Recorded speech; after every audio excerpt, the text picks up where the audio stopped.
My Brilliant Career is a 1901 novel by the Australian author Miles Franklin. Franklin wasn't just an important author, but also a loyal citizen and a significant patron of our country's literary scene. Nowadays, the Miles Franklin Award is Australia's most prestigious literary prize. This review contains spoilers. Stella Maria Sarah Miles Franklin was born in 1879 into what's sometimes called the squattocracy, a class of livestock farmers and wealthy landowners. She was a passionate feminist and spent a significant amount of time in America and Britain before settling in her home country in 1932. She died in 1954 at the age of 74.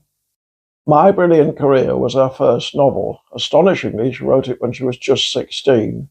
It tells the story of a young Australian woman called Sibylla Melvin from a first-person perspective.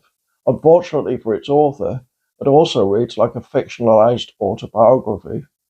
I say unfortunately because when it first appeared, many of Franklin's friends and neighbours read not very flattering representations of themselves into the text, and they weren't pleased.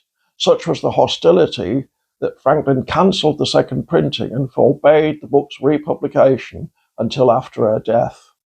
How far was Franklin herself to blame? Well, it may be that she wasn't entirely innocent. A 1946 My Career Goes Bung, intended as the sequel to My Brilliant Career, was written in 1904, but she couldn't find a publisher, partly because it was so full of thinly veiled attacks on the literary and artistic bigwigs of the day. If that makes it sound like Miles Franklin had a nasty streak, she almost certainly didn't. Sibylla Melvin, My Brilliant Career's protagonist, probably was a self-portrait. Strange, weird, and perverse, too outspoken to be engaging, is how the character unfairly describes herself. In fact, she is engaging, incredibly so. The chapter headings give some idea of the book's tone. Chapter 8, Possum Gully Left Behind, Hurrah, Hurrah. Chapter 31, Mr. Muswat and I Have a Bus Stop. And Chapter 11, simply entitled Yar.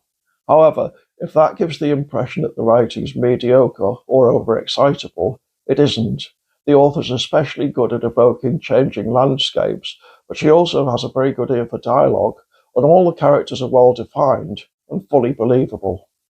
So what's it about? A squatter family falls on hard times, and its eldest daughter is sent to live with her wealthy grandmother on a ranch in the countryside.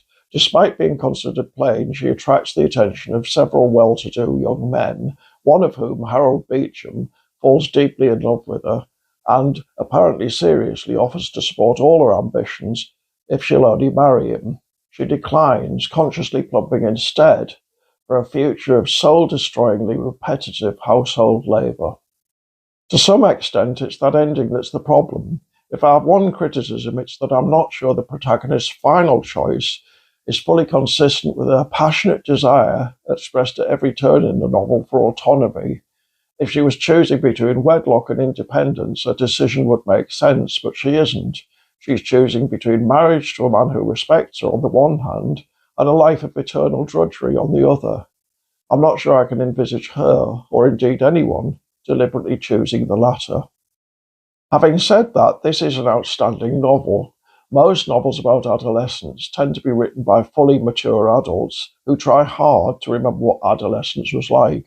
Alternatively, when they're penned by adolescents, for understandable reasons, they're often cliched. My Brilliant Career bucks both those trends. It's a shame the ending's so sad, but well, at least we can be grateful that it wasn't as autobiographical as its original readership assumed.